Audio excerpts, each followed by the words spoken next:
Assalamualaikum warahmatullahi wabarakatuh and hello everyone. Hari ini saya nak share tentang kelebihan 10 hari pertama dalam bulan Zulhijjah. Sebenarnya saya tiba-tiba terfikir untuk kongsikan topik ni sebab kita bakal masuk ke dalam bulan Zulhijjah tak lama lagi. Dan mesti ada orang yang tertanya, apa kelebihan 10 hari pertama dalam bulan Zulhijjah? Dalam video ni saya nak share 3 kelebihan. Alright. Tapi sebelum tu, izinkan saya untuk kongsikan satu hadis.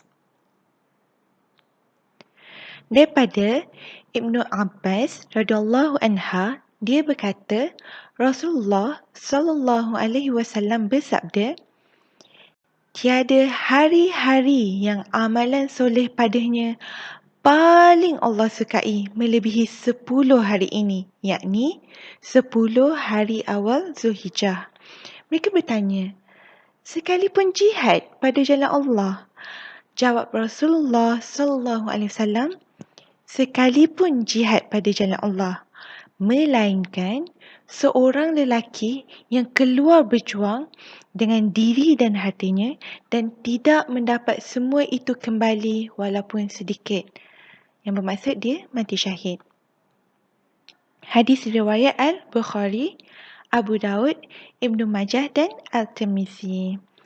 Jadi hadis ni sangat penting sebab kelebihan-kelebihan dalam bulan Zulhijjah kita boleh kaitkan semula dengan hadis ni.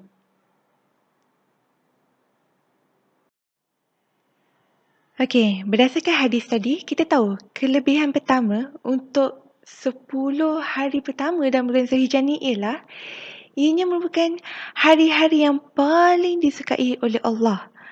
Hari-hari yang paling disukai oleh Allah untuk kita melakukan amalan-amalan soleh. Segala perkara-perkara kebaikan. Okey. Bila kita cakap tentang hari-hari yang paling disukai oleh Allah kan, 10 hari je. 10 hari dalam setahun. Bayangkan 10 darab 100 bagi 365 hari sama dengan 2.74% je. Jadi inilah masanya untuk kita rebutkan juga peluang-peluang yang Allah dah berikan kepada kita. Okey, yang kedua, kadang-kadang ada orang dia tertanya tau, bukan bulan Ramadan ke yang terbaik, terutama sekali 10 malam terbaik. Betul. Bulan Ramadan bulan yang terbaik dan 10 malam terakhir Ramadan tu memang 10 malam yang terbaik. Dan terdapat pelbagai pandangan ulama tentang ni sebab ada orang dia cuba bandingkan bulan Ramadan dengan Zulhijjah. Jadi saya nak kongsikan apa antara pandangan ulama. Yang pertama, malam 10 akhir Ramadan terdapatnya Lailatul Qadar yang merupakan malam yang terbaik. Okey, kita nampak kat sini malam 10 akhir Ramadan merupakan malam yang terbaik sebab ada Lailatul Qadar, malam yang terbaik. Dan untuk siang 10 hari awal Zulhijjahnya terdapat hari Arafah yang merupakan hari yang terbaik.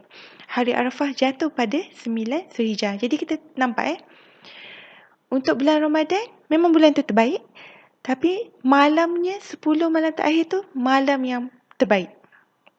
Malam yang terakhir tu ialah malam yang terbaik. Dan dibandingkan pula dengan bulan Zulhijjah, 10 hari pertama, siang 10 hari Zulhijjah merupakan hari-hari yang terbaik. Jadi kita sebagai manusia, kita cubalah just rebut je peluang yang ada. Bulan Ramadan pun kita usaha dan 10 hari pertama bulan Zulhijjah ni pun kita usaha. Kelebihan kedua, segala amalan-amalan soleh yang kita buat dalam 10 hari pertama bulan Zulhijjah ni, pahalanya lebih besar daripada jihad. Ni kita tahu daripada hadis tadi. Okey, ganjarannya lebih besar daripada jihad. Kecuali jika kita keluar berjihad dengan diri dan harta, kemudian kita mati syahid. Kemudian tu tak lebih besar lah kalau kita mati syahid dengan jihad kita tu. Okey. Kelebihan kedua ni pun saya boleh relatekan juga dengan kelebihan ketiga. Kenapa berdasarkan hadis tu pahala yang dilakukan lebih besar daripada jihad? Kerana untuk kelebihan ketiga, dalam 10 hari pertama bulan Zulhijjah, terkumpul padanya segala ibadah-ibadah utama. Contohnya, solat, puasa, sedekah, zakat dan haji. Di mana ini tidak terdapat pada waktu yang lain. Dan ianya juga merupakan satu tempoh yang mana manusia beribadah kepada Allah dalam segala bentuknya. Nampak tak 3 kelebihan untuk 10 hari pertama dalam bulan Zulhijjah ni? Jadi kita cubalah kita rebut peluang ni. Macam biasa, sebab bulan Zulhijjah dah nak masuk kan. Kita niat nak rebut peluang, jadi kita niat. Niat, pasang niat. It all starts with intention. Okay, kita pasang tujuan, pasang niat. Dan kalau kita rasa kita lemah nak buat, kita doa, minta tolong dengan Allah. Minta tolong dengan Allah untuk diberi kekuatan dan peluang untuk lakukan sebanyak mungkin amalan-amalan soleh. Sebab jangka hayat kita dalam dunia ni pendek tau, singkat kalau kita nak bandingkan dengan umat-umat yang terdahulu. Jadi kita usaha mana yang kita boleh.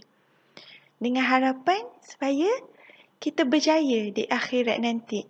Dengan harapan supaya kita dapat kembali jumpa Allah dengan hati yang sejahtera.